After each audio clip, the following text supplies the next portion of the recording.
is a true binational Latino book and family festival.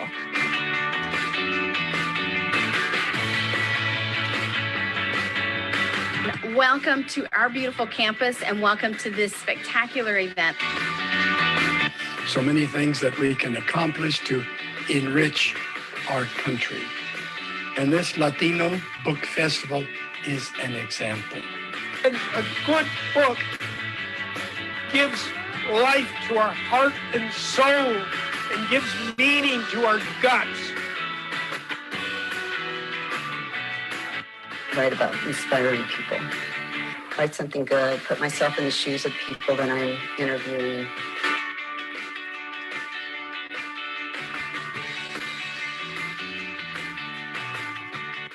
What's your favorite book? I don't know. There's too many good ones.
Hold on to our heritage and our contributions that we've made historically and our identity. And the way we do it is by being bilingual, be one.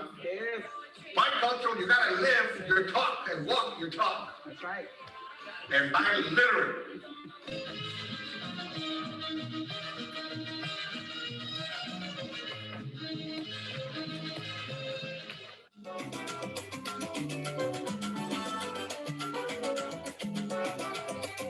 Communities, but more than anything to represent women, Latinas, women of color, millennials, immigrants, basically people like me. I feel there's such a need for representation of all cultures, of all ethnicities.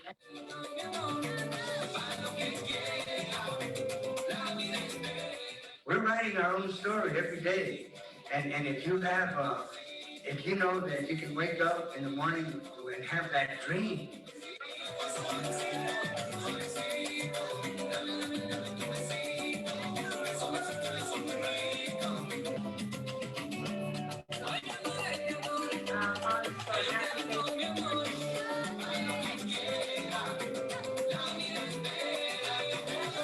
From the same school that I used to be enrolled in, now my whoa, donuts, whoa, donuts.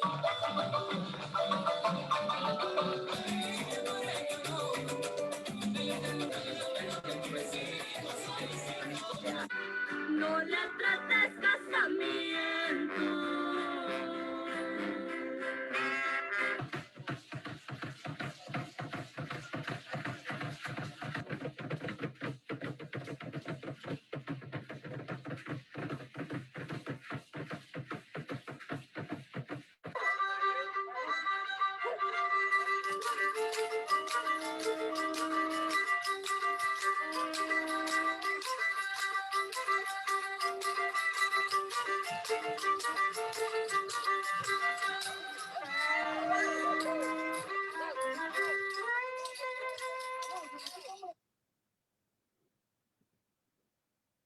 The North San Diego County Latino Book and Family Festival.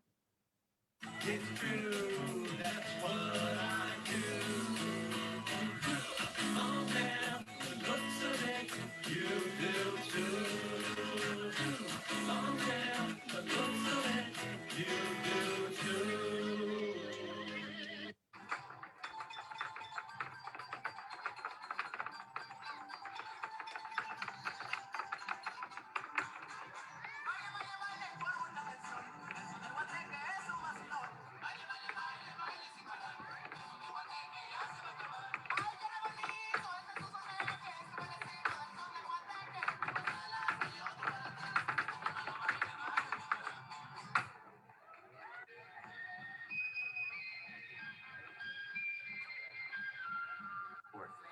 But what I gotta tell you, man, is being in Pachuco, doing the roles that I've been able to do has given me a sense of understanding of who I am, but it's given you an understanding of who you are.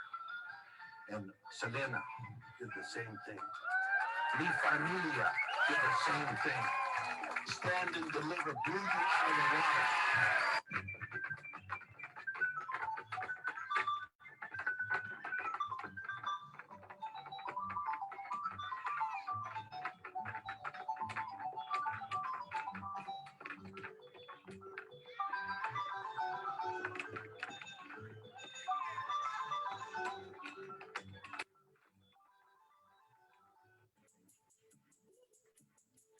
This here with all the ice on in the booth. At the gate outside, when they pull up, they get me loose. Yeah, jump out, boys. That's like you boys hopping out pools. This is way too big. When we pull up, give me the loot. Don't play us for free.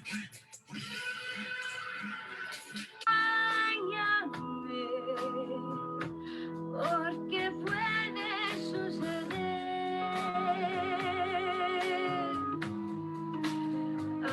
Acompáñame,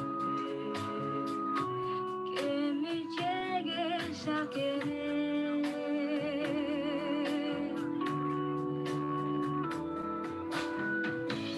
Con tu mano sobre mi mano.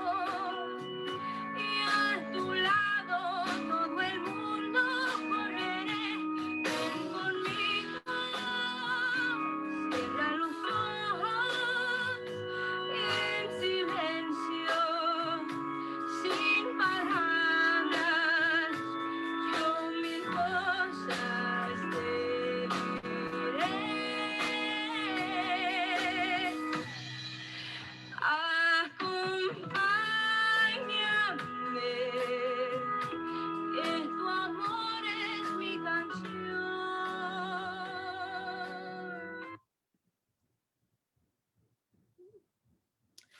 Buenos dias. Good morning, everyone. Welcome to this Saturday's virtual event for the Latino Book and Family Festival. Bienvenidos a este evento virtual. I am your MC again, Alina Gonzalez. I'm happy to be here. At this point, I don't think I need to introduce myself anymore to you guys. We're like family now. I'm your comadre. You guys know me. You guys see me every week. So we're just going to get into our program because we have such amazing content this week. I am so excited. First, I would like to thank our great sponsors that help make this happen. We have Telemundo 20 and San Diego 7, AARP, Route 78 Rotary, MAC, Miracosta College, Raymond James, Loyola Press, and our literacy partners who are the International Latino Book Awards, San Diego County Library, Isla, Student Equity, NALEO, and Education Begins in the Home. Always make sure that you are following us on Facebook at LBFFS, and you can also make some donations to help this virtual program happen at www.lbff.us. You can always catch the Saturday events either on our Facebook Live, where I will do shout outs if you say hi to me in the chat, or you can watch through our website. If you just follow this link, www.lbff.us. So today we have a wonderful panel on ways to succeed in college. And I'm going to go ahead and let us introduce our panel. Okay. Hi, everyone. I am Ana Patiño. I've been working for the event for the past 3 years. And so I've been also working in the organization Empowering Latino Futures on the different programs such as the Book Awards, author programs, community programs like this festival, and things related to books, a lot of books, as you can see in the back. Ok, bienvenidos a todos, gracias por estar aquí. Para este taller que vamos a tener de educación, estaré traduciendo lo que es la parte en español y Kirk Whisler será el presentador principal. A ver, entonces Vamos a presentar a Kirk Whisler. Hi, everybody. And first of all, let's introduce the students that we're going to be working with. And some of them are still in college, some of them have recently graduated. Jose, why don't you come on and introduce yourself?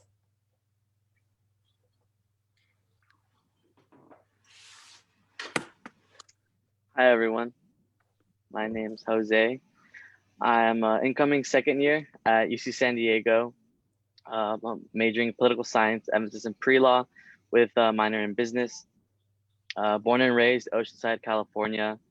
And as a Latino, I personally see huge responsibilities in being educated and your pursuit to education to not only give back, but contribute the tools you've gained along your way to the youth behind you that didn't have people like that, people you aspire to be like in their communities, to be a beacon of hope or just an example that you don't have to always follow the statistics that society puts on you.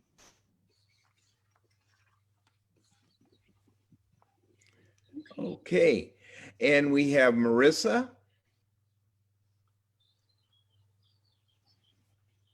Hello, everyone. Buenos dias. Glad to be here. I'm Marissa Solis. I am originally from Fallbrook, and I went to Maricosta for my first 2 years in college, and then I transferred to UC Riverside, where I recently graduated with my bachelor's in education and my minor in Spanish. I'm hoping to become a bilingual teacher, just the way that I want to give back to my community and embrace that bilingual sense of empowerment that most of the times, at least when I was growing up, was always looked down upon. So I want to be able to come back to my community and enhance that and make it, make sure that we use it as a tool and see the greatness in it. Excellent. Okay, Marian, can you introduce yourself? Yes. Hi, everyone. My name is Marian. My pronouns are she, her, hers. I am a transfer student from Maricosta to UCSD, where I will be majoring in global health. I'm doing the pre-med route, and I'm an undocumented student, so I think it's really important to be able to share your experiences and really empower others in such a hard conversation to have with people, and it's so hard to ask those questions. So I really just want to be the voice for those, and I really just like putting myself out there and helping anyone that I can. Okay, and Gustavo, have you joined us yet? No, he has. Okay, well, let's move on to the actual presentation, then we'll be bringing people back in. So I'm going to... Before we continue, I want to introduce you properly. Oh, okay. For those of you who don't know who Kirk Whisler is, he's the president of Western Publication Research, whose programs include Latino 24/7 Media Group, which serves a lot of Hispanic newspapers, over 900 plus. They include magazines, websites, all across the United States. And WPR Books, that publishes a variety of Latino-focused books, including the National Latino and American Indian Scholarship Directory. So in the 90s, he co-founded with Edward James Olmos the Empowering Latino Futures nonprofit organization and the Los Angeles Latino International Film Festival. He created major awards programs, including the International Latino Book Awards, the NAHP Jose Marti Awards. This is a National Association of Hispanic Publications, and the Latino Book into Movie Awards.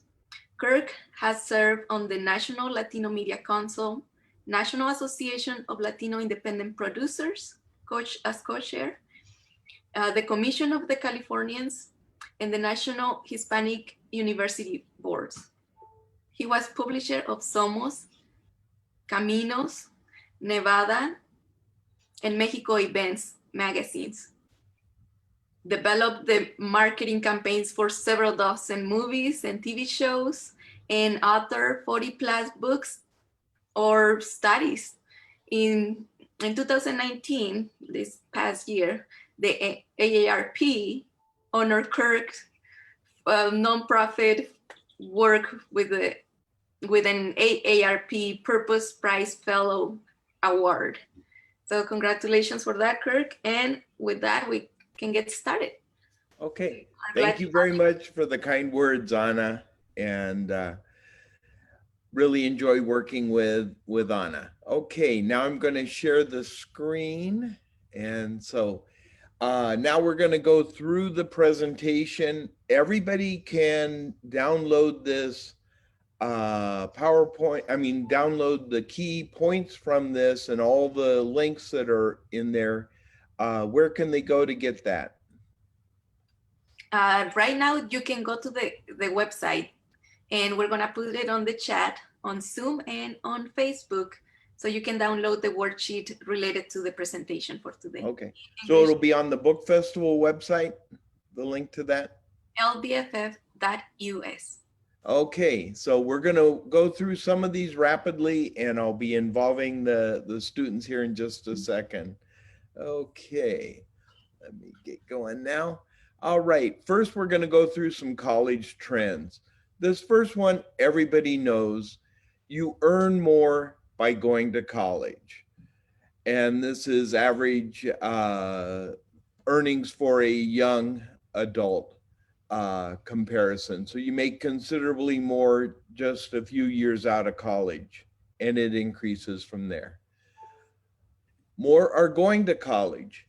Today, roughly 1 million Latinos in the US turn 18 every year, and roughly 600,000 are going to college. That's the good news, because we've never had such a high percentage going on to college.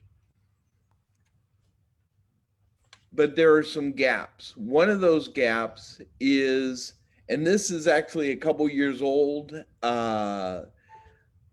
A couple years ago, it was 59% of the Latinos in college were Latinas. Now it's probably around 62% are Latinas. So we definitely need more young males. And this is not merely a Latino thing. You can go to any group. If you're looking at the African American community, roughly 72% of the college students are women there. And so whole segments of society are being left out. And that's why we're glad to have Jose with us today for this. He's holding up that other side. Thank you, Jose. Okay, college is more than classes. One of the key things that a cousin of mine who was 1 year older than me, but much wiser, when I was getting ready to go off to college, she goes, college is 25% what you're learning and doing in that classroom, and it's 75% what you're learning outside the classroom.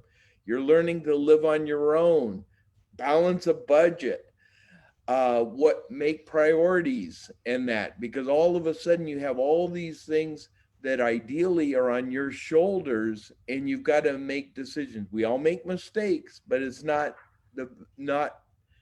going a route that you're not going to make any mistakes. It's going a route where you're going to learn from the mistakes that you made and make better choices next time. Okay, preparing for college. Start planning as early as the 8th grade. That's really key out there. And let me ask, okay, when did each of you decide that you were headed to college? Marian?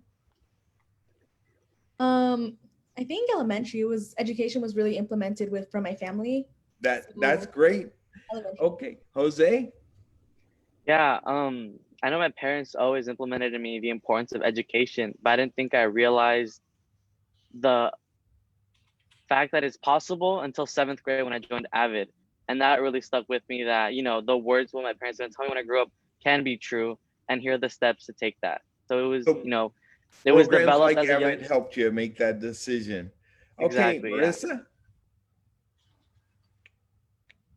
For me, I think it was actually a little different.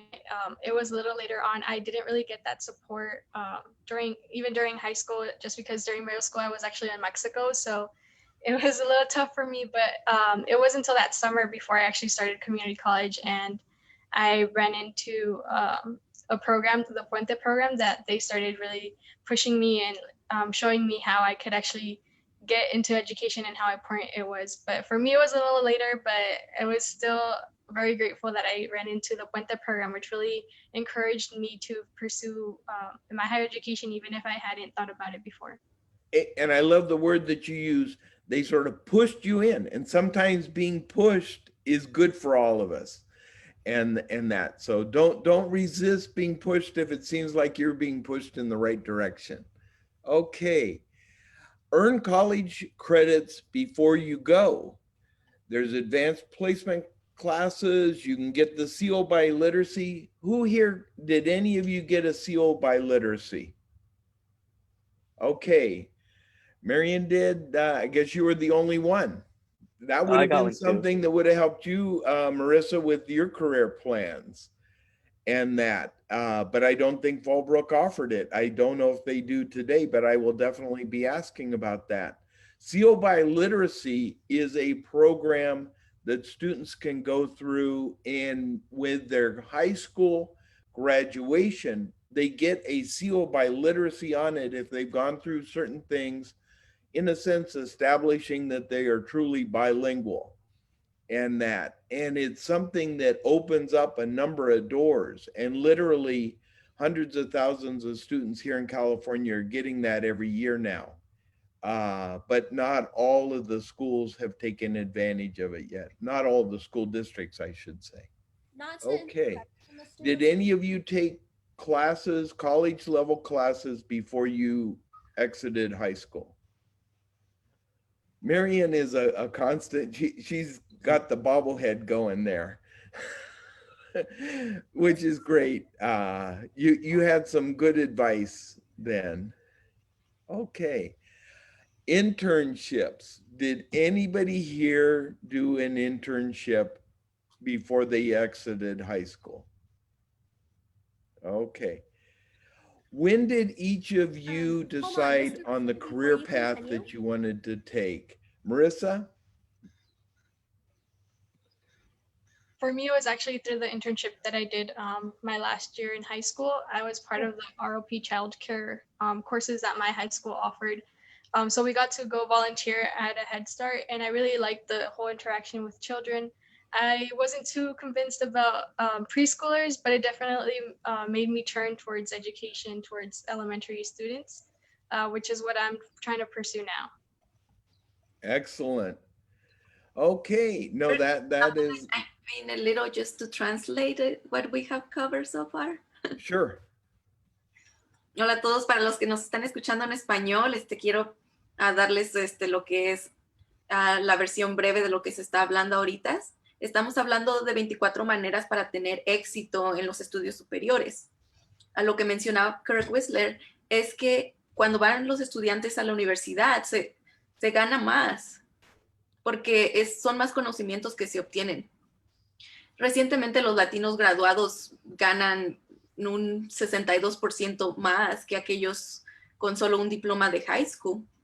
Cada vez más latinos continúan sus estudios universitarios y eso es muy bueno porque tenemos que crecer como comunidad, como personas. Necesitamos más jóvenes, varones, hombres, que asistan a la universidad también, porque ahorita se nos están quedando atrás y necesitamos un poquito ayudarlos con recursos para que asistan a la universidad, ya que el porcentaje pues está muy bajo. Las mujeres están entre lo que es el 60% tal vez de estudiantes universitarios y el porcentaje está creciendo mucho para lo que serían las mujeres latinas o las mujeres nativoamericanas.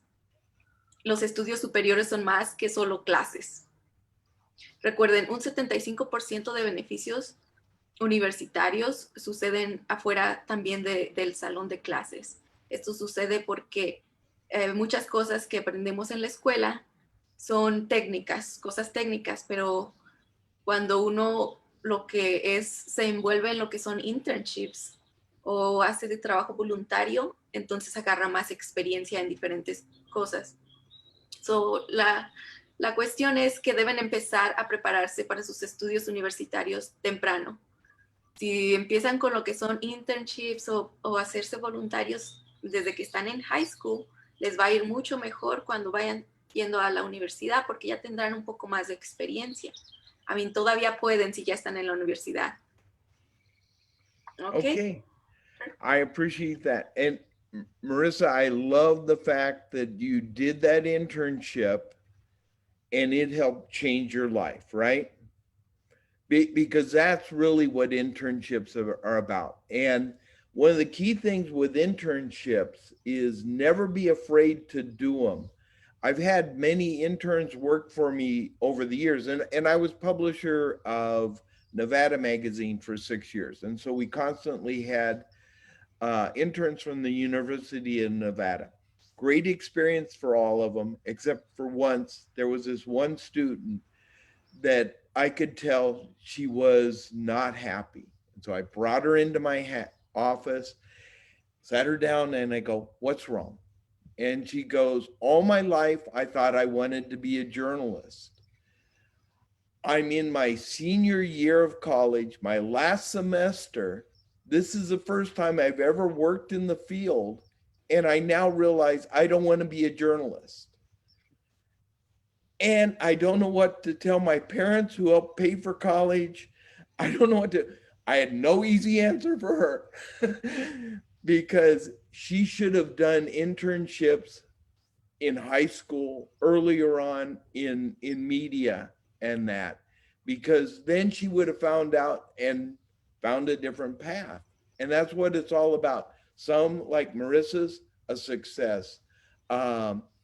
With Jose, when did you decide what you wanted to do? I guess I guess growing up in a community like mine, being aware of like all the disparities, I've always been politically active, and it's always been in the back of my mind. But I didn't know that, you know, you could go and on and make this like your life's work or make a career out of it. So it wasn't until my senior year, actually, my AP government class, where I like started learning the fundamentals and the fact that, hey, like, you know, I could run for something. I could actually use my advocacy, educate myself, and elevate it to a nuanced level. So definitely growing up with my background in my senior year in government class, you Have know, you done solidified. any internships? Yeah, actually, not in high school, but I just finished one this summer for Congressman Mike Levin. I interned for his office, and that, you know, it really showed me, like, you know, I'm on the right path. Made me happy that I did it and started to understand my community and like its needs on a local level, but also on a federal level, and what can and can't be done, and how much work the communities need to put into themselves to like try to help themselves out. How hard was it to get that internship? It was pretty tough. I know there were only, at least for the Oceanside office, 2 spots I think I'm aware of, and I got one of them. So it was pretty competitive. You know, luckily I volunteered on campaigns before, so I think that helped out. But that was yeah, it. Yeah. Now, that was a paid internship, right? Yeah. So with internships, one of the key things is don't look at getting paid the first time. Like you said, I worked on a political campaign. They're not paying you there. and so you put in your time there, and it paid off by getting this internship. And that helped, once again, I'm sure, refine what you want to do with your career in life. Definitely. Okay, Marian, when did you decide you wanted to go in the health field? It wasn't until college. I actually did do an internship in during high school, but it was I was a police explorer, and I figured out that that's not what I want to do. That's not the route that I want to go. So I didn't do my next internship until my second year at community college, and that's when I did the Pathmaker internship. And at first, I was going for the nursing route, but being in that atmosphere, working with different healthcare professionals, it really helped me decide that I wanted to become a doctor, and it really like empowered me and really motivating me and really made me believe in myself. So that's what I'm doing now. I love the 3 of you, because I've had groups of 40 people where out of 40 people, and these are college students, maybe only 2 or 3 of them had done an internship, and probably half of them didn't even know what an internship was. And obviously, like with Jose, when he worked on that campaign, they didn't say this is an internship, it's a volunteer. And everybody has that opportunity in whatever field to go out to a business that maybe you've gone to all your life You go ahead and say, hey, I'd like to work for free. I feel like this may be a field I'm interested in. I'd like to work for free. Give me, 2-3 months of part-time work here. If you like my work, then maybe I can get a part-time job or whatever. But it's an easy way for you to find out, do I like this field? Do I not? And ultimately get into it in a different way. I'll come back to internships in a little while here, because they are in my mind the most untalked about route to success in college by far. Okay, of course, every high school student's taking the necessary assessment test, FAFSA, and all of that.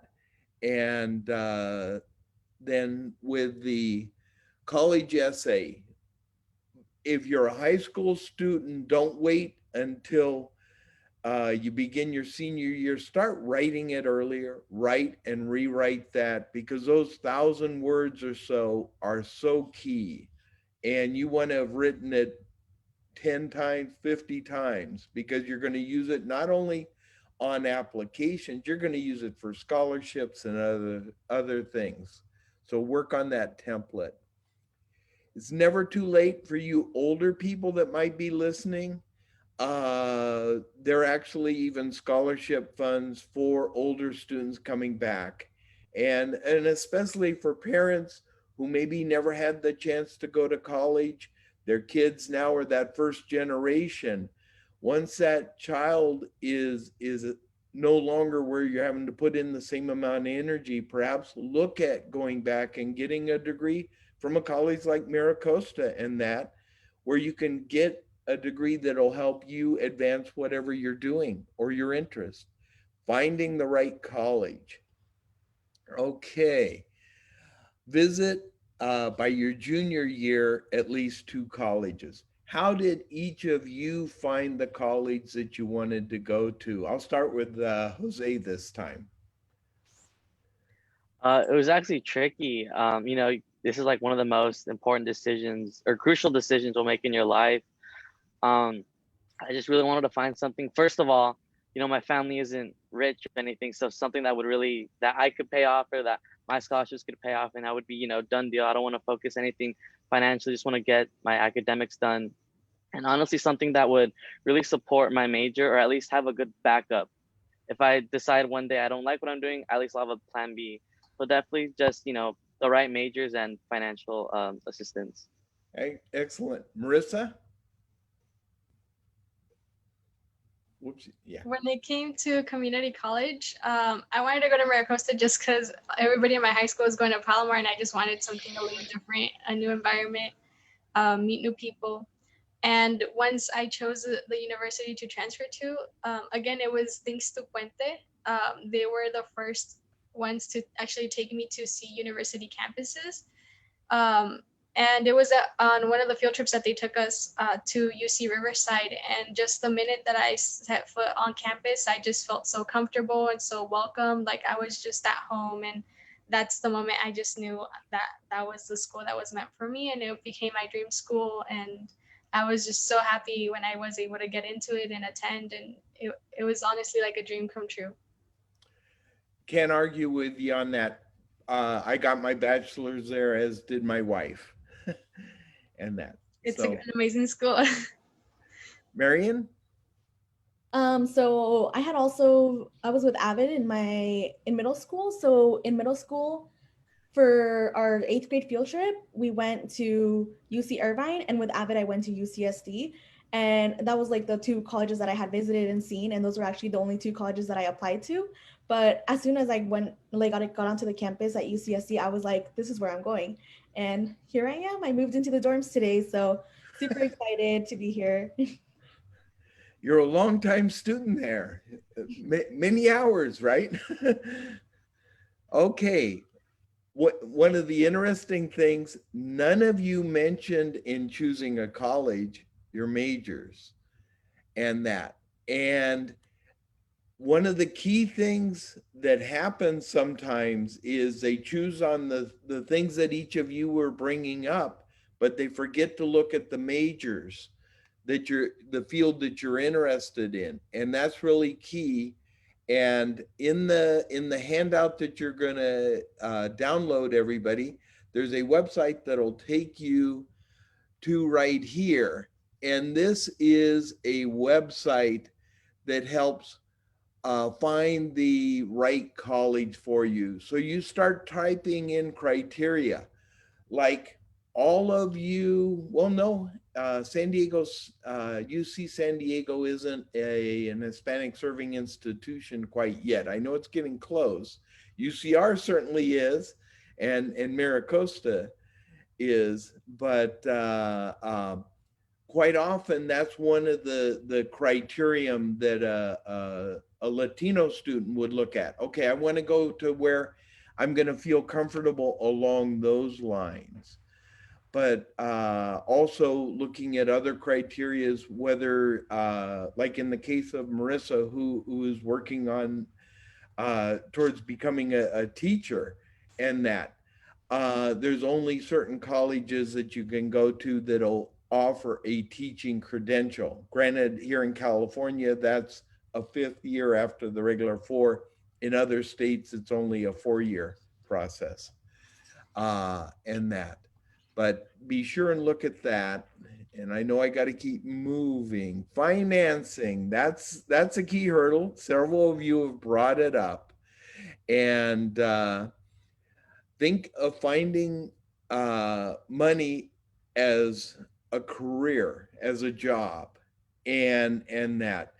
One of the things I want to ask before I get into this, how much did each of you get from 2 principal sources, FAFSA and from scholarships and grants? We'll start at Marian this time. So I actually applied for the DREAM Act, and from the DREAM Act, I got 12,570, and then I got grants from UCSD, and those were about 4,000. Okay, all right, Marissa. I also got most of my tuition and fees paid by FAFSA, and I just got a small grant. I believe it was like $1,000 from UCR, but all of that was able to cover for my full tuition and fees. Okay, Jose? Yeah, I was fortunate enough for FAFSA to cover most of it, and you know, I was able to earn a few scholarships that really, you know, helped out and covered up the rest of the gap that I had to pay for college. Were these national scholarships or local? One was national, I believe. I don't know if you heard the Simon Scholars program, which really helped a lot. That covers the most. And then locally, Oceanside, I earned the King Scholarship, the Martin Luther King Jr. Scholarship, which really helps a lot too. Excellent. So we had a variety of sources, and really appreciate everybody offering that type of information, because it's helpful. One of the things that only Jose was the one really going after the scholarship side. And the scholarship side, especially as you look, might be graduate school, other things, is something that sometimes people don't put in the energy. And I know since getting loans is relatively easy, sometimes I've had people go, all I had to do was sign a paper and I got $20,000. Yeah, but you owe $20,000 back. Whereas if you put in the work, you can get these other monies. There's lots and lots of money out there that for certain scholarship funds, like the National Hispanic Scholarship Fund, it gets on average, and I'll have it right in here. First step, of course, is determining how much you need, and that. If you started at a community college, that need level is very minimal. If you're starting at a 4-year college and living on campus, it's significantly higher, and that. There's lots of resources on how much it's going to actually cost. And that's where one of the things that the private nonprofits have done recently is because overall here in the United States, college enrollment is actually declining. The US like many countries, goes through ups and downs of birth rate and kids, graduating from high school. And in recent years, we've been in one of those lower things. So colleges that used to have tons of applicants are now getting fewer applicants because there's fewer kids at that age level. So you're in a situation where private nonprofit colleges, they are in a situation where if they lose students, they're going to lose, might be their accreditation or just the ability to continue functioning as a college. And so that private college that you look at, and it may have appeared to be too expensive in the past, they may sit there and go, we're going to give you a $30,000 scholarship to come here. And the total amount that you're paying is $45,000, let's say, for between tuition and room and board and that kind of a thing. And these numbers are magnitudes higher than when I went to college. My first year, it was $1,400. That was for tuition, and that was at UC Santa Barbara. That was for tuition, books, room and board, everything, $1,400. And so the economics, I know most students today will pay that much in books. So it's and I'm not 1,000 years old, but okay, is looking around at where there might be different potential opportunities outside the norm for you. Okay, so financial support also varies by kinds of school. All these charts are on our website. Step 2, look at how much you're getting from FAFSA. And we have 2 prime examples here, Marissa and Jose with a FAFSA. Step 3, see which college programs you qualify for. And several of you got the ones from your colleges, because that's a perfect way of stacking it. You look at the federal government type funds. In the case of Marian, the state funds that she got for being a dreamer and that. And then add on the college funds. Then step 4 is looking at those scholarships. And this is a step that quite often students forget. And I'm gonna focus right now on Marian's field, world health and that. So you ultimately want to go into the medical field. What kind of a doctor or what exactly? Yeah, I'm looking to become an OBGYN. So that's pretty much to help with women's health. And yeah, I just think it's a really important field, especially within within the Latino culture where, women's health is not really talked about. You don't talk about those conversations. So I just want to be an advocate for women's health and create a space to have those conversations and to make my patients feel comfortable. Great example. And the fact that all of you are bilingual is an extra plus, because in both the medical field and the legal field, these are not fields that are growing near as fast as other fields. They're fields with very low growth rate. But then when you add in the fact that you are bilingual, all of a sudden the job opportunities, they shoot up. So it's that type of a thing. Marissa, Marian, have you heard of the National Public Health Service Corps? I have not. Okay. Both of my sisters went through this, and I know other people that have gone through it. It is a graduate program that basically, if you get admitted in, and it covers a whole variety of medical fields, it covers everything for your entire graduate school. And when you're talking medical graduate school, you're not talking 1 year at $20,000. Yeah. Medical school can cost $100,000 a year and that kind of a thing. So this is a huge package that they put together for you. And it covers your room and board. It even pays if you're going away from your home. Okay, you're going to fly home twice a year, so here's money in there to fly home and all that kind of stuff. You have to worry nothing about money. At the end of it, you are committed to working, I believe it's 3 years, for the federal government in the Public Health Service Corps. So they will assign you as a doctor or whatever field you went in. When I was publisher in Nevada Magazine, our neighbor was a dentist, and he was in that, and he's working on Indian reservations in Nevada and that. And so it's where you are working and being paid just like you would as a professional in that field, but you're working 3 years for that. And once again, you being bilingual is a huge plus because they need, and so literally, it sounds like you want to, at least one of your alternatives would be working in a lower income Latino community here in the United States. That's exactly where they'd put you. So you'd wind up, and in a way, it's one of those things that helps you get there quicker and easier. And they give out hundreds of these scholarships a year. And it's one of those that's under the radar for a lot of people.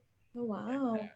So that's why that's key. And I know I promised before we got on with Marissa that I'd bring up CABE during this, California Association for Bilingual Education. And while they're not a funding source, they're an organization that one of the key things, or I'll switch it back to all of you. Do any of you belong to an organization in your field, the field that you want to be in? Just raise your hand if you do. Okay, what organization did you belong to? Latino Medical Student Association. Very good. Okay. And there is, make sure that they are an associate of the National Hispanic Medical Association. And that, because if they're not, then you want to make sure you're in one of those that's a feeder to that, because that's another one that is key. But and I know we're starting to run out of time. We're almost done. But back to Marissa. Okay, Marissa, with CABE, California Association for Bilingual Education, it is the largest diverse organization of teachers in the United States. The key thing, when you kept saying bilingual education, the key term now is dual language. All of the newer programs and anything being started is going to be operating as a dual language, not bilingual. And that, so it really, you want to use the most current term and that kind of stuff in that field. But by joining CABE, you want to join CABE today. You will start getting all kinds of information. My wife is a second grade teacher who went in as a bilingual teacher in Vista until Vista dropped their bilingual programs and that. And Alina, who was on earlier, her mother is a bilingual teacher also. And both my wife Magdalena and Alina's mother, both of them had students who won a statewide prize under CABE and that. But their conventions average 8,000 people, and it's full of school districts recruiting teachers. And so if you're not tied into that, you're missing potential opportunities, and you really want to get in there as soon as you can. And they're located just a little ways west of you there. So, okay, let's finish up the rest of these. And this is like the National Hispanic Scholarship Fund, and they get a ton of applicants for everyone.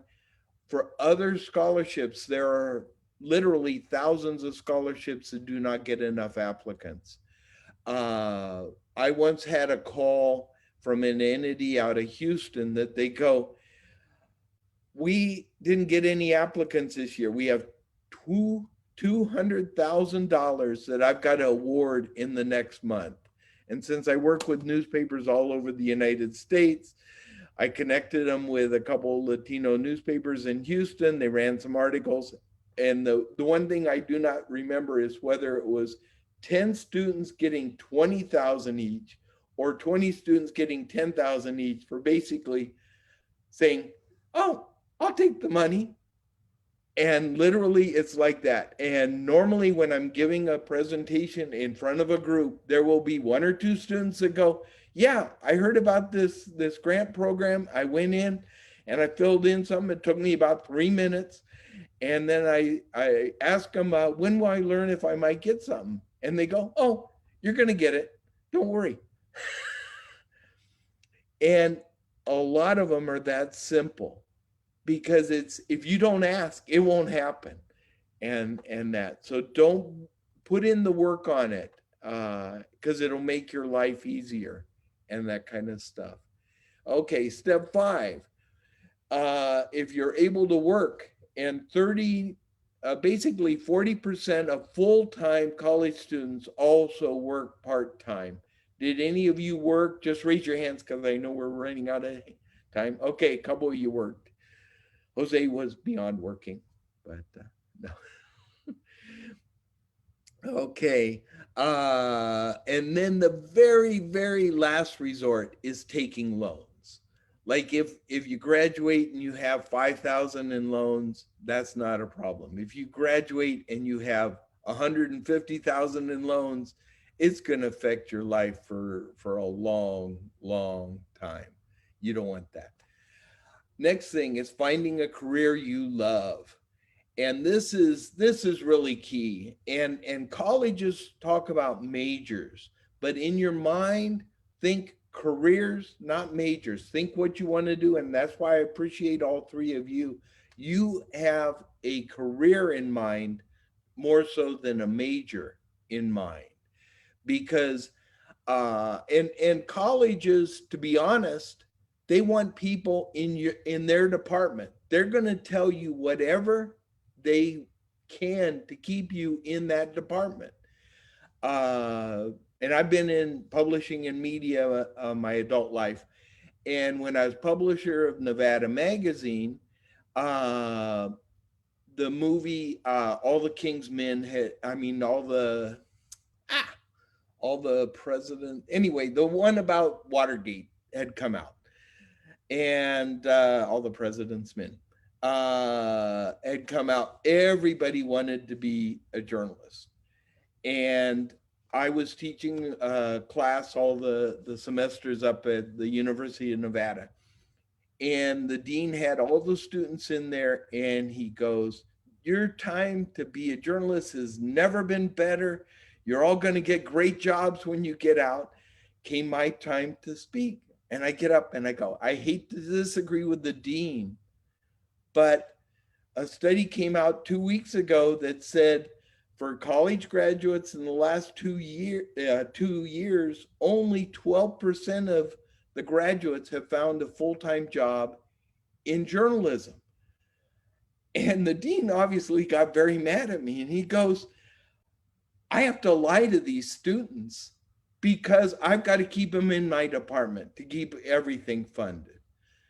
And I go, I've got to tell them the truth. I don't care, if you don't want me to teach, I won't teach. But it's where I've heard that repeatedly. So when a professor or a dean tells you something, don't be afraid to challenge it, because their number one job is keeping people in that department in many cases, more so than keeping you on the right path. And that's why you want to go into a field that there's going to be opportunities. And there's no better place to look than this one here. And this will be the last point within the session because I know we're right at time. And let's see. This right here, the Occupational Outlook Handbook. Have any of you looked at this? Okay, all of you will want to download this, and I'll make it bigger here. And it's in the link so everybody can see it and go directly to it. The Occupational Handbook is literally tens of thousands of pages on every career. So you want to be an engineer. Oh, you go in here and all of a sudden you find there's 39 types of engineers, mechanical engineering, electrical engineering. And it says what educational requirements you need for it, what organizations can help you, what the average pay will be. Do you need a bachelor's here? Do you need a master's? All this kind of stuff, no matter what your field, go to here. And from my thinking, they should be teaching this in the 8th grade, getting kids tuned in here, because in the 8th grade, maybe they want to be, oh, I want to be a soldier, I want to be a fireman, you know, whatever. And then their career goals will change, and so that way you can sit there and see all these different things. And it's such, and they spend literally millions of dollars updating this data all the time. So they will tell you in this field, there's going to be over the next 5 years, 100,000 or 500,000 new openings in this field. This field here, there's 5,000 openings in the next 5 years. So it's those kind of things that you want to look at, and it helps refine your goals and that. So anyway, that I think is about it. I want to sincerely thank everybody. The 3 of you were absolutely wonderful, and I hope I didn't pick on you too much. I loved all your answers. You were perfect. Yo quiero tomar unos minutitos para explicar la información en español rápidamente, antes de que cerremos lo que sería este taller. So, una de las cosas que decía Kirk Whisler es que todos tienen la oportunidad de trabajar para una organización de manera voluntaria para ganar experiencia. Esto sí se puede hacer y cualquier organización los va a aceptar, porque en ciertos casos pues no estarían no les estarían pagando, sería de forma voluntaria, pero la experiencia en muchas ocasiones tiene mucho más valor que en este caso que pues ser pagados, digámoslo así. So, para ustedes que están indecisos, deben de considerar lo que son las internships, o en español sería algo así como prácticas profesionales. Deben buscarlas en organizaciones que les interesen y obtengan esa primera práctica mientras aún están estudiando, o si están en high school, pues mucho mejor. Recuerden, nunca es tarde para ir a la universidad, aun si están regresando al sistema universitario o si asistirás por primera vez. Si ya elegiste tu carrera ideal, asegúrate de que las universidades que te interesen ofrezcan programas para tu carrera. Hay ayuda financiera, sí lo hay. Piensen cómo pueden, digamos, pagar lo que sería el costo universitario. Tal vez sea pues trabajando, que hay opciones. Se describieron varios pasos, pero voy a nomás repasar unos poquitos. Paso 1, tienen que recordar que hay que investigar el costo universitario. En estos tiempos casi todos los estudiantes tienen becas u otro tipo de asistencia económica o trabajan. El paso número 2, investiga los programas gubernamentales como la FAFSA. Y gracias Marian Mata por proveernos el sitio web para si usted no tiene lo que es la documentación legal para estar en el país, hay otros recursos también para ustedes. Una website es immigrantsrising.org /2020 scholarships. So immigrantsrising.org. Y para los demás, investiguen sobre la FAFSA y la deadline de la FAFSA. Paso número 3, también tienen que hablar con sus consejeros en la escuela. Recuerden que hay que investigar cuáles programas universitarios son a los que califican ustedes. 4, investiga y aplica a becas. Es muy importante. Nosotros lo que tenemos es una website de becas que está en desarrollo, pero sí tenemos varios recursos ahí. empoweringstudents.com. Paso 5, determina si tú necesitas o estás dispuesto a trabajar mientras asistes al colegio. Alrededor de un 40% de estudiantes universitarios de tiempo completo estudian y trabajan. si no es que es más grande el número. So, número 6, determina si tú necesitas algún préstamo para completar tus estudios. La universidad es costosa, todos sabemos eso, pero hay alternativas. Y si vas a conseguir un préstamo, recuerda de considerar esta opción como último recurso. So, existen otras oportunidades. Y recuerdo nomás con lo que serían las becas. Si las becas fueran un trabajo, sería el mejor trabajo pagado que hay. Imagínate que 5 horas gastas haciendo una beca y te ganas $500. $100 por hora, ¿quién te va a pagar eso? Pues considéralo. Ok, muchas gracias a todos. Thank you everybody for assisting to this workshop. And thanks for the student panelists who were here. And Kirk Whisler, we're glad to have you here at the event. Gracias, Kirk, y gracias a todos por asistir y ser parte de este taller. Thank you. Thank you all.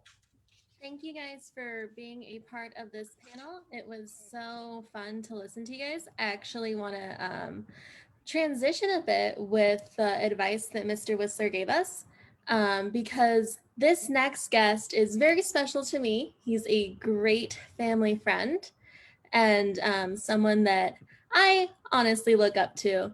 And when I was going away to college and visiting New York, he let us in and let me and my mom stay with him while we were traveling the city and viewing the college that I ended up attending, Hofstra. So I would like to introduce Sky Steele. Hi, Sky. And I see that we have Cody and Carmen here with us too. So hopefully we get Paul to join. But Sky Steele was wired for crossing borders from an early age. The son of a Puerto Rican classical violinist and an Army officer from Tennessee, his youth was spent shuttling between military bases and music lessons and learning to understand the divergent cultures of the two halves of his family. Not surprisingly, Sky has made interconnectedness the dominating theme of 2 decades of work as a performer and educator. Though raised in the Suzuki violin method, Sky discovered a passion for jazz as a teenager, eventually moving to New York City to join the inaugural violin class of the jazz program at the New School. There he was a student of bebop trumpeter Jimmy Owens, Coltrane bassist Reggie Workman, world percussion legend Jamie Haddad, and improvising string players Matt Maneri and Rob Thomas. Sky has collaborated on violin with artists from the Middle East, South Asia, Brazil, and in jazz, in addition to touring internationally as an indie songwriter and multi-instrumentalist. In 2003, Sky began his first teaching job offering classroom violin in New York City public elementary schools. Determined to introduce the instrument with a cultural breadth he had found, Sky began creating an original curriculum. His effort evolved to include a people's history of the violin, a narrative concert aimed at decolonizing the public's understanding of stringed instruments, which debuted in 2017. Beyond classroom teaching, Sky has appeared as a clinician in numerous universities and campuses, and as a teaching artist with Carnegie Hall's Wheel Music Institute. He provides professional training for music teachers, facilitates songwriting workshops for New York City teenagers, and works with adult musicians incarcerated at Sing String Correctional Facility. So welcome, Sky. Thanks so much, Alina and Anna, and thanks so much for having me. It's so exciting to be here. And I should say, I got that right out of college thanks to an internship that I had done with the same organization the previous year. So I can attest to the value of Kirk Whisler's advice on that. So I want to do a brief part of the People's History of Strings today and focus in on fiddle music of Latin America.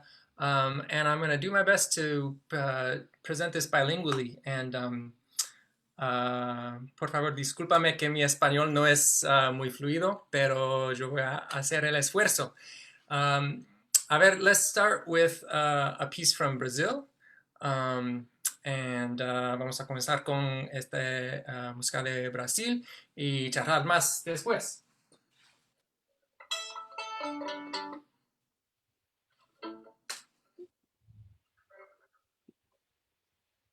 Whoops. Ha. Since it's COVID times, I'm using some of the original recordings from some of these songs to play along with. So these first two songs will be by Mestre Salustiano and Luis Paixão, who you see there on the screen. Those are two mestres of the Habeca who I got to know in Brazil. Entonces, estas dos primeros canciones son de Mestre Salustiano y soy Luis Paixão de Recife, en Brasil, y son bailes populares del noreste de Brasil. El primero es un forró y el segundo es un coco. Y vamos.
Vai tirar coco, Manuel, vai tirar coco pra dançar. Vai tirar coco, Manuel, vai tirar coco pra dançar. Manuel vai tirar coco pra dançar. Manuel vai tirar coco pra dançar. E quando o vento bater, qualquer hora vai balançar. Quando tirar o coco, todo povo vai dançar. Manuel vai tirar coco. Tira coco pra dançar, Emanuel vai tirar coco pra dançar. Pega um coco de coqueiro, de toco, porque é inteiro, não você tirar. Pega o pandeiro e botar no madrugada, sustentar essa pista, que o coco tá bom demais. Vai tirar coco, Emanuel vai tirar coco pra dançar. Vai tirar coco, Emanuel vai tirar coco pra dançar. Emanuel vai tirar coco pra dançar. Emanuel vai tirar coco pra dançar. E quando o vento bater, qualquer hora vai balançar. Quando tu tira o coco, todo o povo vai dançar. Emanuel vai tirar coco pra dançar. Emanuel vai tirar coco pra dançar. Leva um coco, tira coco de coqueiro, que estou coco de inteiro, não podemos tirar. Pega o pandeiro e vou parar no madrugada, sustentar essa pista, que o coco tá bom demais.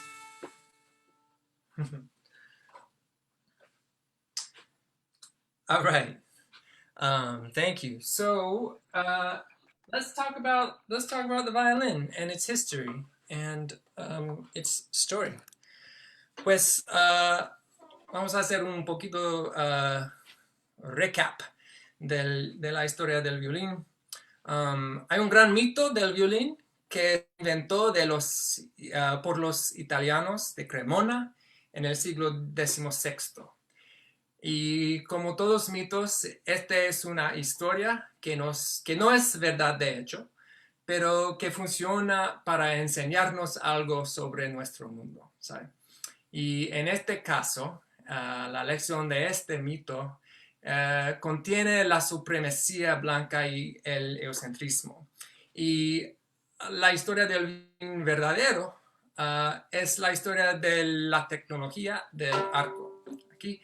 Y esta tecnología fue inventada como 2000 años atrás en la Asia Central. Y después, en el siglo VIII, viajó en la ruta de la seda al este y al oeste apareciendo en China y en el Medio Oriente, disculpa, a la misma vez. Y por allí, en Medio Oriente, los instrumentos de arco se importó a Europa por los africanos musulmanos que conquistaron y colonizaron a España, también en el siglo VIII. Así es que el violín original del mundo árabe se llama el rebab y el primer violín popular de Europa se llama el rebec.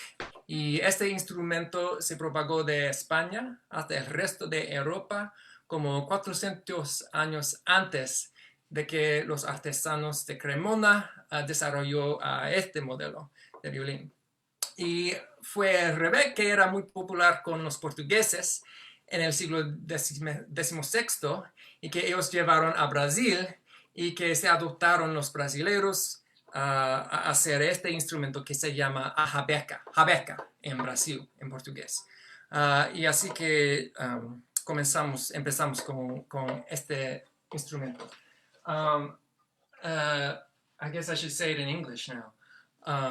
So we have this myth that the violin was invented in Cremona in Italy around 1500. And in reality, it's a family of instruments whose history goes back to Central Asia about 2,000 years ago. And it travels along the Silk Road east and west, appearing at the same time in East Asia and in the Middle East around 700 AD. From the Middle East, it gets imported to Europe by the African Muslims who conquered and colonized Spain, also in the 8th century. And it's really that technology being brought in, along with huge influence on art and architecture and all the rest of culture, particularly of the Iberian Peninsula, from the Muslim world at that time, that the violin really arrives in Europe. That's a little way back backstory to our story. But let's jump ahead, and since we're, I'm here because I'm a San Diegan, and I guess probably most of us are in Southern California, so we can't talk about fiddles and Latin Americans without talking about mariachi. Entonces, en 1936 comienza la edad de oro de cine mexicano con la película Allá en el Rancho Grande. Y su tema musical presenta al mundo a la música mariachi. Y la canción del mismo Allá en el Rancho Grande, esta canción era un gran éxito en toda la América Latina y también en los Estados Unidos, y fue regrabado por estrellas como Bing Crosby, Nat King Cole, Gene Autry, Dean Martin, Artie Shaw, many, many more. It was a huge hit, and it really brought the music, made the music known all over. So 1936, the beginning of the golden age of Mexican cinema with this film Allá en el Rancho Grande, which featured mariachi ensemble and theme song, which sort of exploded the popularity of this music. Pero las raíces de mariachi son en los campos de Jalisco, donde el violín ha hecho parte de la música local y la música sagrada de los indígenas desde el siglo XVI, cuando los indios adoptaron el violín de los misionarios católicos de España y lo hicieron parte de su propia cultura. So fiddles have this long tradition in really throughout Latin America, and are still a vibrant part of a lot of indigenous culture and music, as they were adopted by those people early on in their contact with Spanish missionaries in the 1500s. Entonces, vamos a ver una canción de Hilario López, que tenemos en video aquí. Hilario López es un Wixárika. Este pueblo son de Jalisco, de los campos, y tenemos una canción que es parte de un ritual religioso de ellos. Se llama Wirikuta, que es el sitio de su peregrinaje sagrada que este pueblo hacen. So we're going to listen to a Wixárika fiddler named Hilario Lopez. He's playing a song called Wirikuta, which is the name of the site of a sacred, now I can't say it in English, a sacred pilgrimage that his people take. So let's check this video out.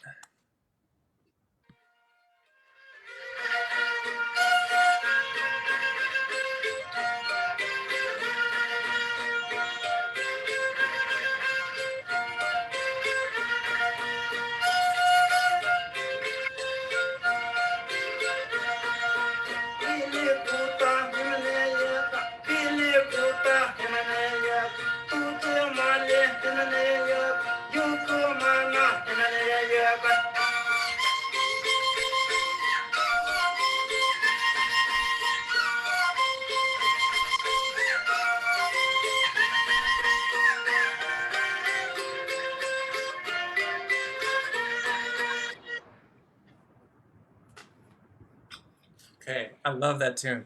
Y aquí vemos las raíces de mariachi.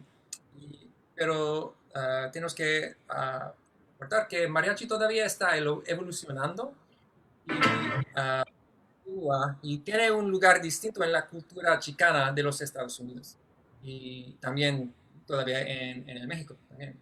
Y ahora quiero compartir una canción que también es un video de una banda que que encanta a mí, que se llama Mariachi Flor de Toloache. Y son neoyorquinas.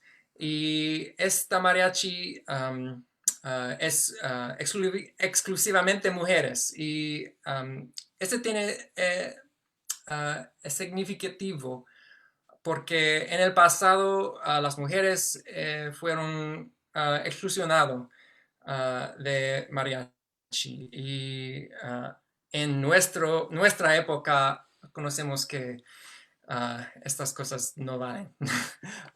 So this is a group from New York, a contemporary group called Mariachi Flor de Toloache, and it's an all-female mariachi group. And they are boundary breaking and also contributing to the continued evolution of this music, which lives and continues to grow and change. Esta canción que vamos a oír es el estilo es son jarocho y viene de Veracruz, este estilo, y de San Luis Potosí en particular, y que es la patria ancestral de la Wixárika. Y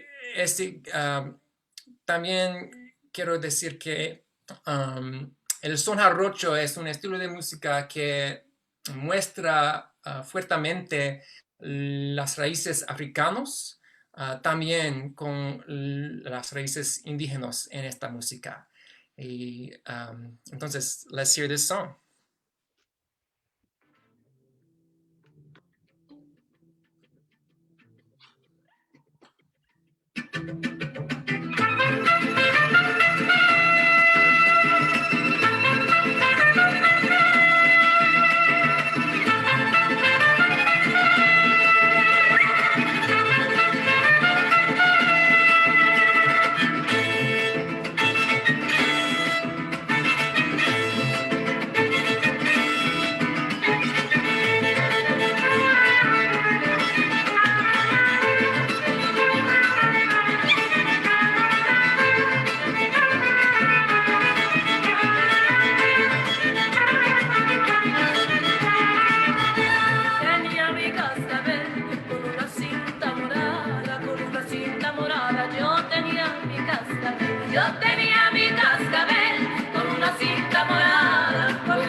I'm sorry to cut that off. Trying to do excerpts so we can get through the whole story. Entonces, hablando de las raíces africanas, vamos al Caribe, y donde mi familia tenemos nuestras raíces en la isla de Puerto Rico, pero hablamos primero de Cuba y de algunos cubanos como Mongo Santa María y su charanga. Pues charanga es una música bailable, música de baile que fue muy popular en Cuba hace 100 años atrás y evolucionó hasta la salsa y en Nueva York.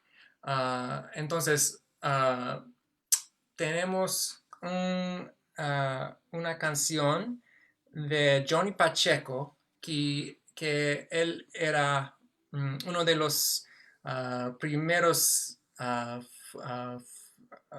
fundadores del estilo de salsa, y él tenía él hacía mucha música con Pupi Legarreta, que está aquí también en la charanga de Mongo Santa María. Y esta es una canción de Pupi con Pacheco. Pacheco y Pupi hicieron varios discos así con este grupo. Y vamos a oír las raíces de salsa en la música charanga y la música pachanga, que se llama así. Okay. Charanga music was popular dance music in Cuba going back into the 1800s.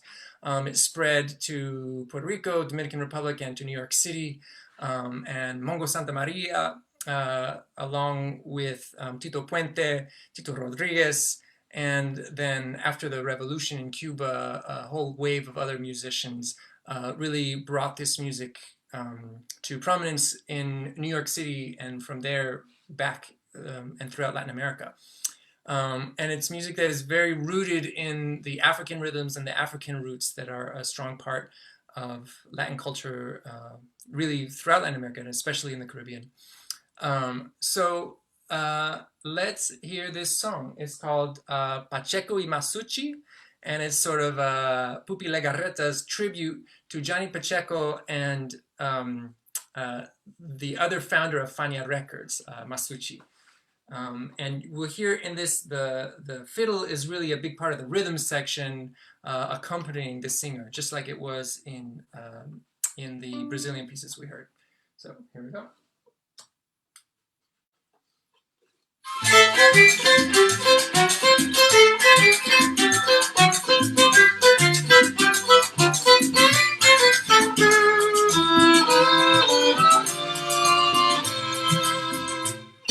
Se fueron las comparsas,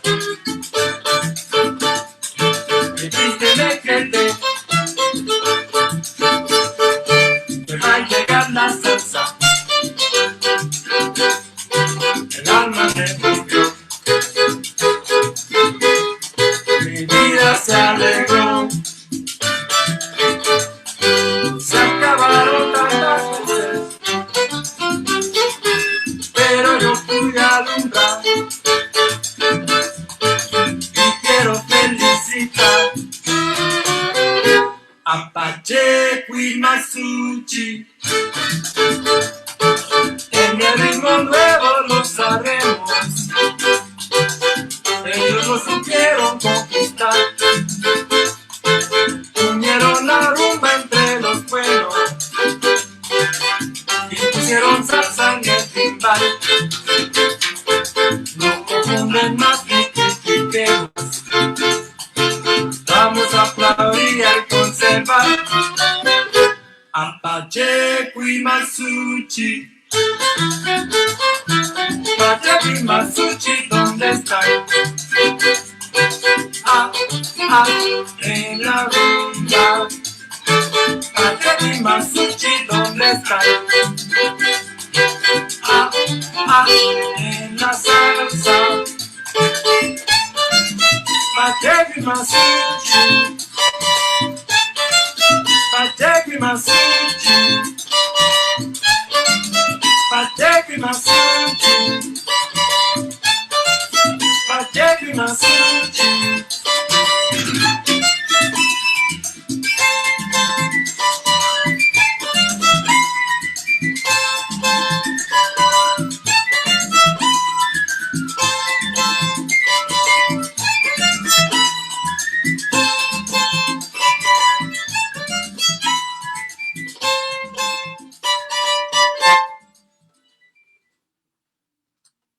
All right. I have to fade that one out. Johnny Pacheco takes about like a 6-minute flute solo on that track. It's great, but too long. Pues aquí tenemos, that's all the music I have to share. And I guess do we have time for a little chat? Yes, I actually have a few questions for you, Sky. But first, I want to say that that was so great. And then one of the beautiful things that has been able to come from the horror that has been the pandemic is that we're able to have you join us from New York, and we're able to have people watch us internationally with this book festival. So it's so great to have you kind of in your hometown, but still in your new home in New York. So we're so happy to have you. Thank you so much. I want to ask you the benefit for kids, especially Latinos, to have a music program. And this is actually how we met you, through your mom being a music teacher, a strings orchestra teacher in elementary, middle, and high school. And I remember having a lot of brown kids and fitting in that orchestra and feeling that comfort. You don't typically see those types of individuals in an orchestra. So what is the benefits?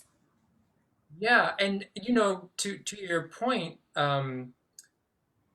it's my mother as a Latina in the string teaching world is vanishingly rare in this country, and the way that she in her work in that community was able to make a space that felt welcoming and comfortable and inclusive to Latinos, as opposed to something that's like, oh, classical music, that's white people stuff, I guess. Like that having teachers in there, and we know this, right? In educational, policy and theory, we understand like having teachers in a room who students can see themselves reflected in.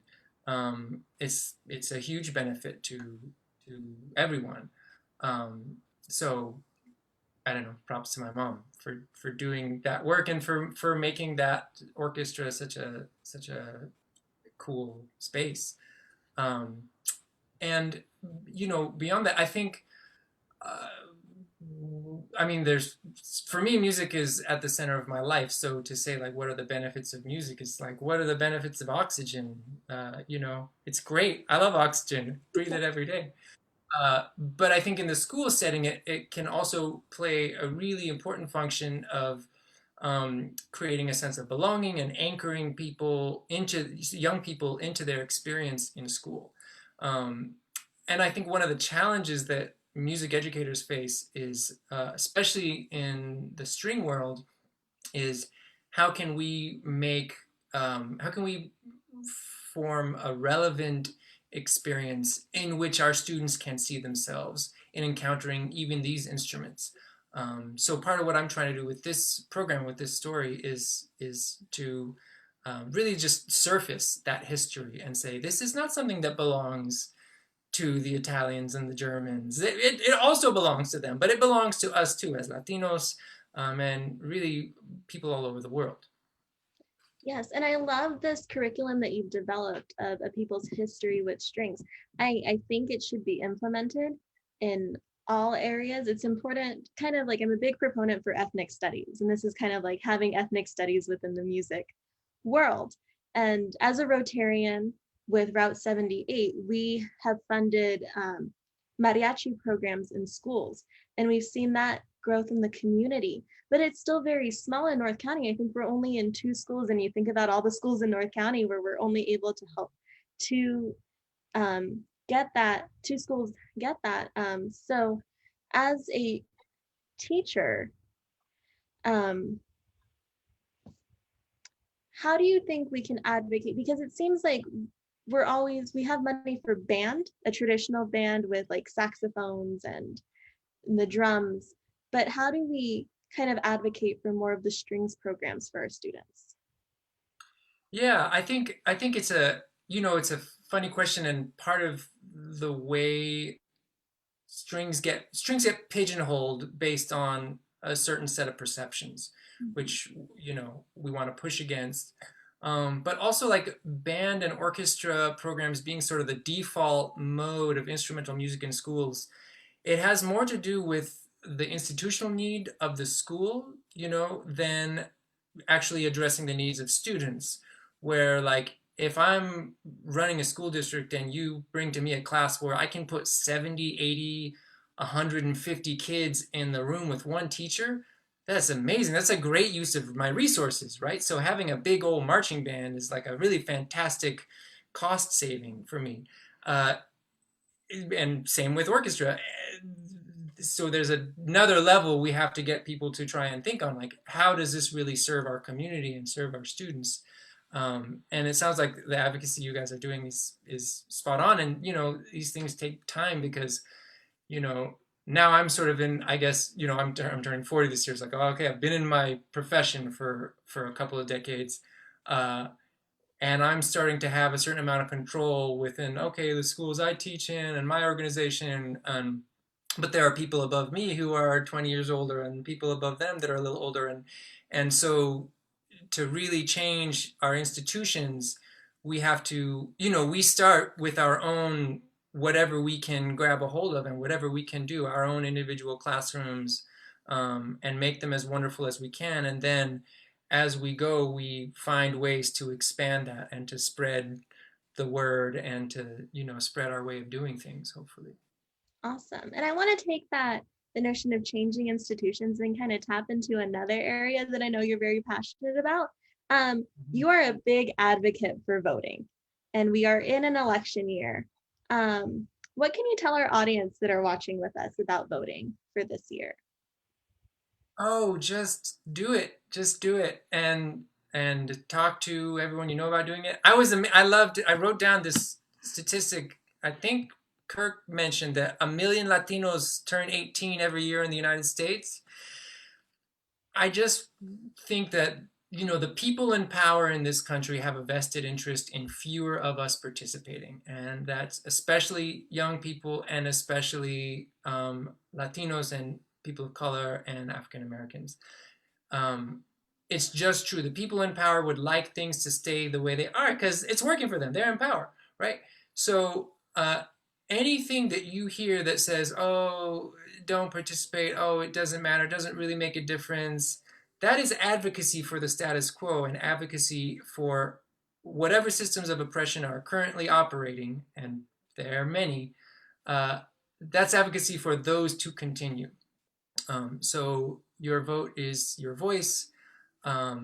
Make sure you're registered, make sure your cousin and your mom and your friend and everybody else is registered, and show up. Phone bank if you can, phone bank if you can't, text bank if you can't stand to, if you're a millennial and you can't talk on the phone, then you can text bank. Like, we got to do it. This is the time.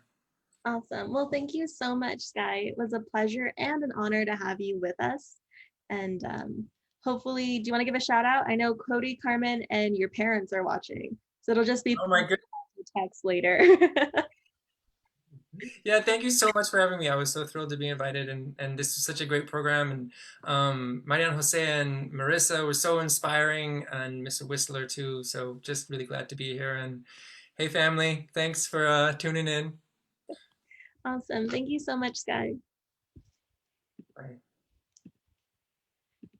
We are going to take a moment to share a quick video about the census this year. So in addition to being making sure you are voting and that your voice matters, you want to make sure that you are counted in the census. Beginning in March, the U.S. Census Bureau will invite households across the country to participate in the 2020 census. But what is the census? Simply put, the census is a head count of every person living in the United States. To be sure the government represents the people, The U.S. Constitution requires a population count every 10 years. Ever since 1790, the census has determined the number of seats each state receives in the U.S. House of Representatives. It is, and always have been, a cornerstone of our democracy.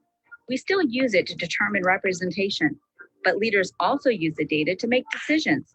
Your response helps guide planning for the future of our communities.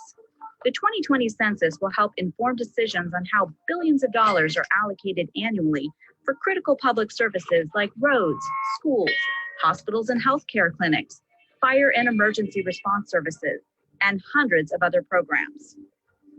In 2020, for the first time, you'll be able to complete the census online, by phone, or by mail. It asks a few simple questions, like how many people live in your home on April 1st, including their age and sex, and if there are any children living there. You should know that by law, all census responses are completely confidential, and your personal information cannot be shared with any law enforcement agencies. Every person counts, no matter who you are or where you live. So whether your family has participated for decades or the 2020 census will be your first, we all have a role in shaping the future of our country.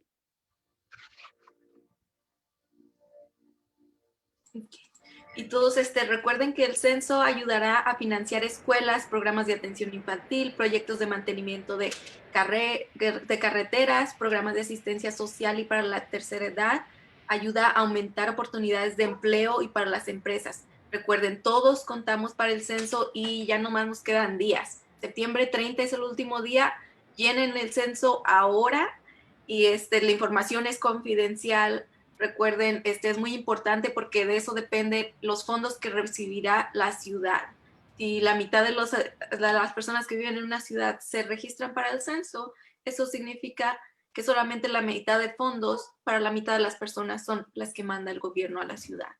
Entonces nuestras escuelas quedarán de bajos recursos y al igual que la comunidad en general. Gracias, participen en el censo. And then I do want to advocate again that it is important that we vote and check your voter registration status. I told you guys last week, I have been purged twice and it's just a form of voter suppression. I was surprised when I first heard about voters being purged in Black communities in Georgia. And I'm like, that could never happen to me in California. And it has happened to me twice. So make sure you double check your status because it's important, because you might think you've already registered. You might think it's still there, but go double check and make sure that it is actually there.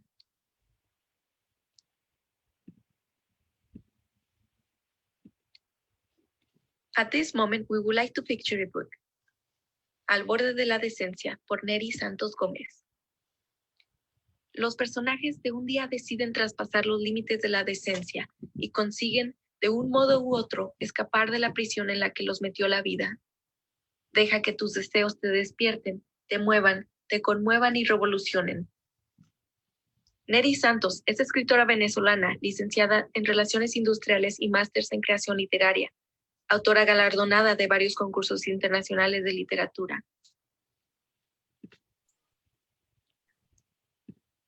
And then we do want to take a moment again to say that Black Lives Matter. And today we stand in solidarity with Breonna Taylor and the injustice that continues in her name. We are always supportive of fellow POC and our Black community. And also make sure as you're talking about this that you always capitalize the B in Black. Next, we have a great video and some wonderful entertainment from Cowboy Ken Frawley. He has some cowboy songs, stories, multicultural roots, and the old Western art of trick roping. That sounds really cool. Let's go ahead and take a look.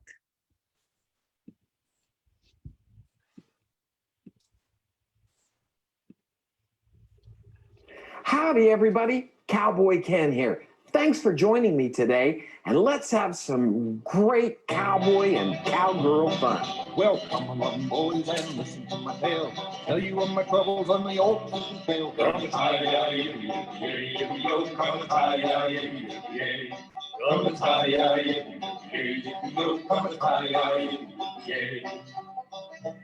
I got a $10 horse and a $40 saddle, and I'm punching these cattle all the way to Seattle. Come a tie-yi, yippee, yippee, yippee, yo. Come a tie-yi, yippee, yippee, come a tie-yi, yippee, yippee, yo. Come a tie-yi, yippee, yippee. I want y'all out there to feel like you're good cowboys and cowgirls. And to do that, we're going to sing a cowboy song where you get to help me out. So first of all, I want y'all to sit up straight. I want you to put your hands out like you're sitting in the saddle on a horse and you got hold of the reins. And once you do that, you're going to bounce up and down like you're riding on a horse as we go riding across the prairie.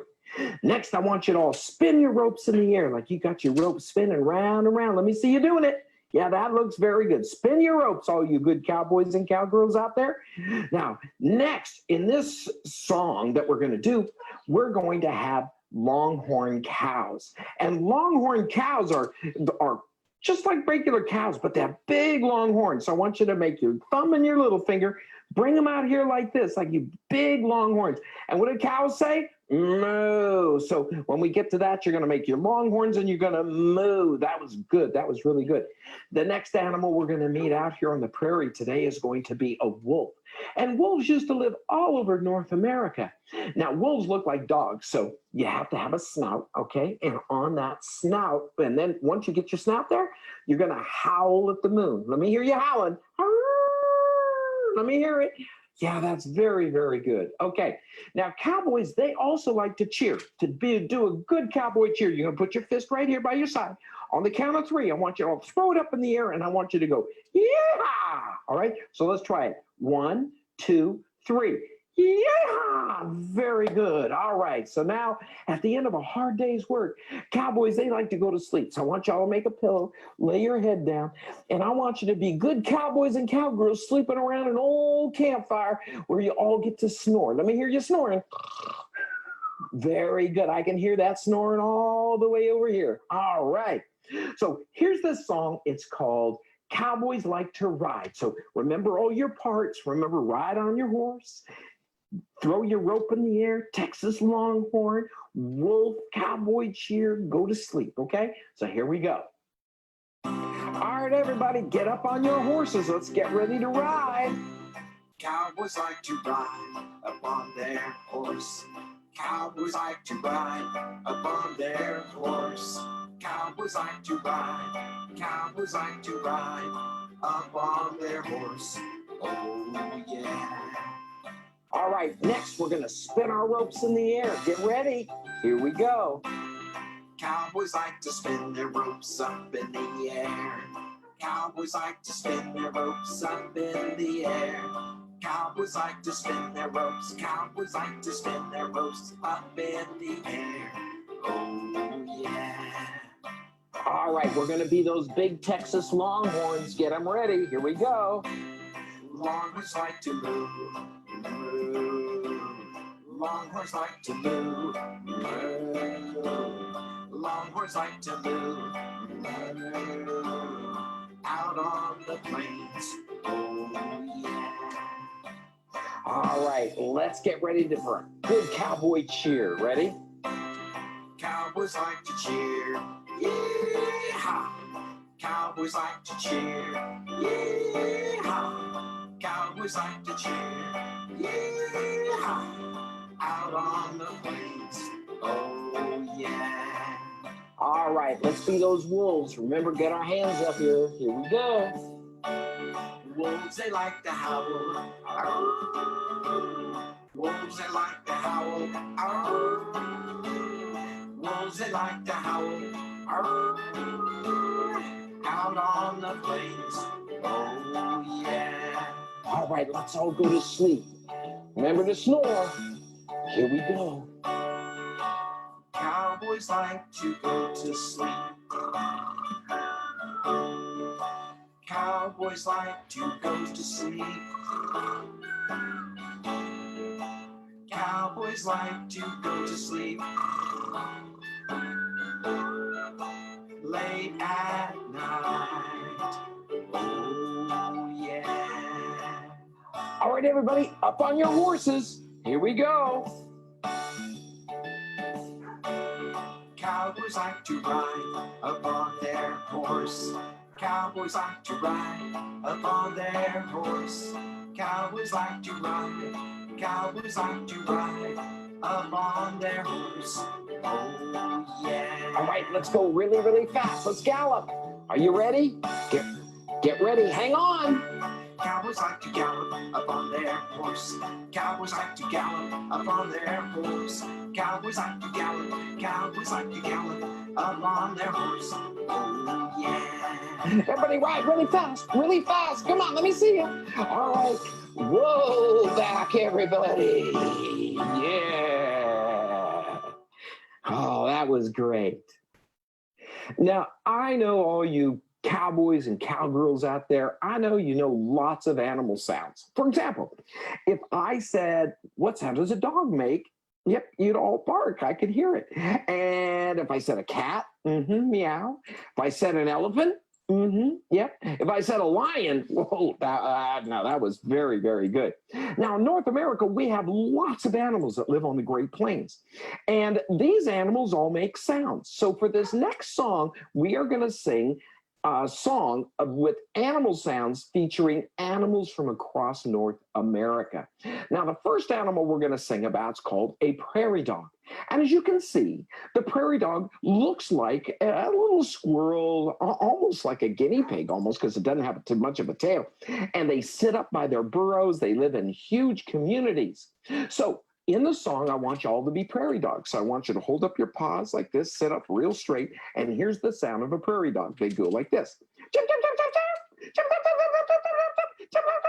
It usually means everybody run into the hole. There's something scary around, okay? So that's the prairie dog. So the next animal that we're going to meet is the biggest animal on North America.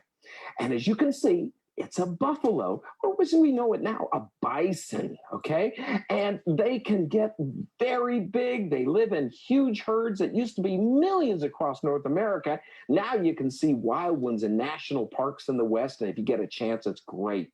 So for a buffalo in this song, I want you to take your thumb and your little finger. I want you to hold it up by your head, and buffaloes make this kind of sound. They go like this. Snort, snort, snort. Snort, snort, snort, snort, snort. Almost like you're snoring on the other side. Snort, snort, snort, snort. Okay, very good. Now, the next animal we're going to meet in this song lives all over the United States, and it's called a coyote. And as you can see, coyotes, they look like dogs. They can run pretty fast. They can jump 6 and 8 foot walls, and they pretty much can eat just about anything they encounter. Now, for this song, when we're coyotes, you're going to make a snout like a wolf, and then you're going to hold it up, but instead of howling, you're going to make the sound of a coyote. You're going to like this. Yip, yip, yip. Yip, yip, yip. Yip, yip, yip. All right, that's a coyote. The next animal in this song is an elk. And as you can see, an elk is a very large deer, one of the largest on North America. I think only the moose might be bigger in the deer family than the elk.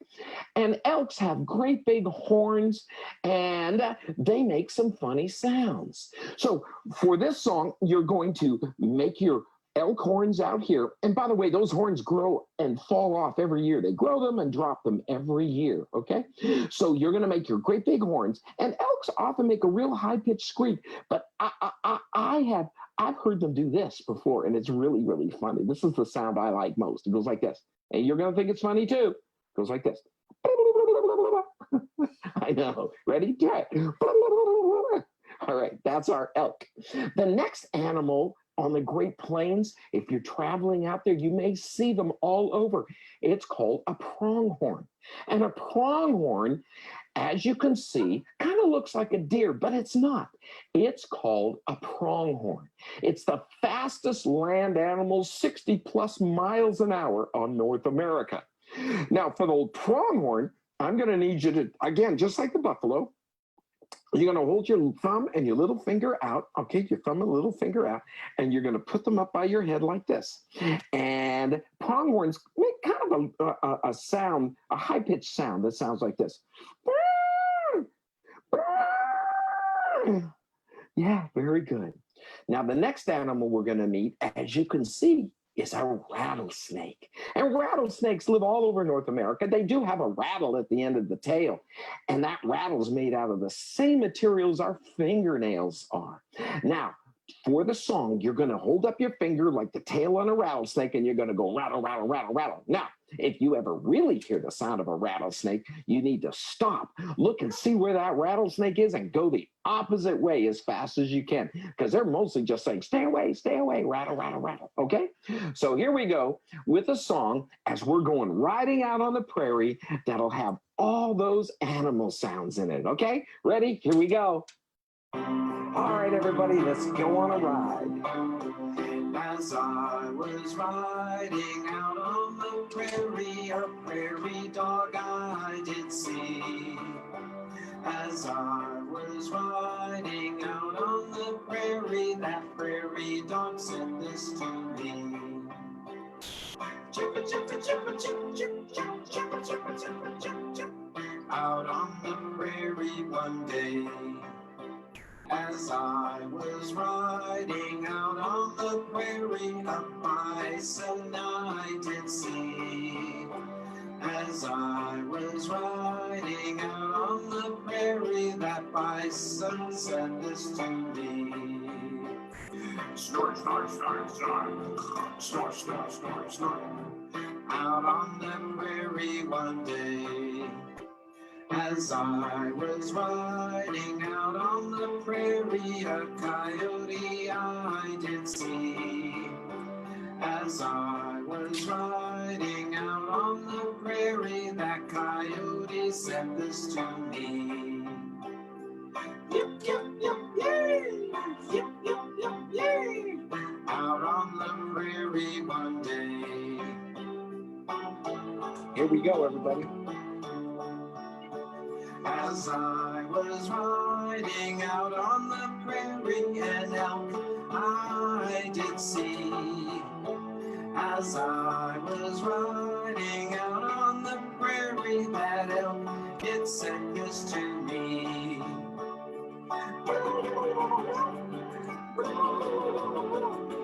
Out on the prairie one day.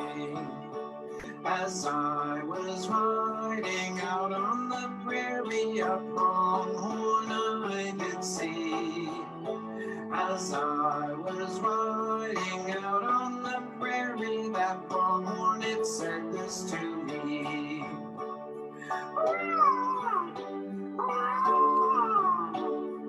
Out on the prairie one day.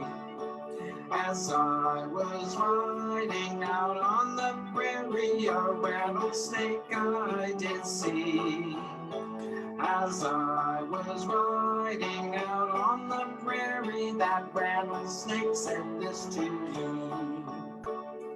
Rattle, rattle, rattle, rattle. Rattle, rattle, rattle, rattle.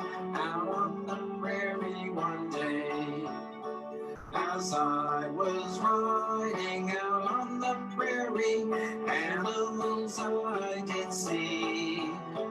As I was riding out on the prairie dog said this to me. Chippa, chippa, chippa, chip. Chippa, chippa, chippa, chip. The bison said this to me. Snort, snort, snort, snort. Snort, snort, snort, snort. The coyote said this to me. Yip, yip, yip, yay! Yip, yip, yip, yay! The elk, it said this to me.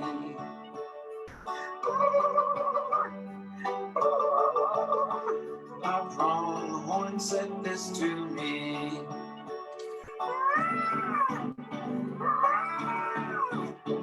The rattlesnake said this to me. Rattle, rattle, rattle, rattle. Rattle, rattle, rattle, rattle. Out on the prairie one day. Hey, you guys did really good, really good.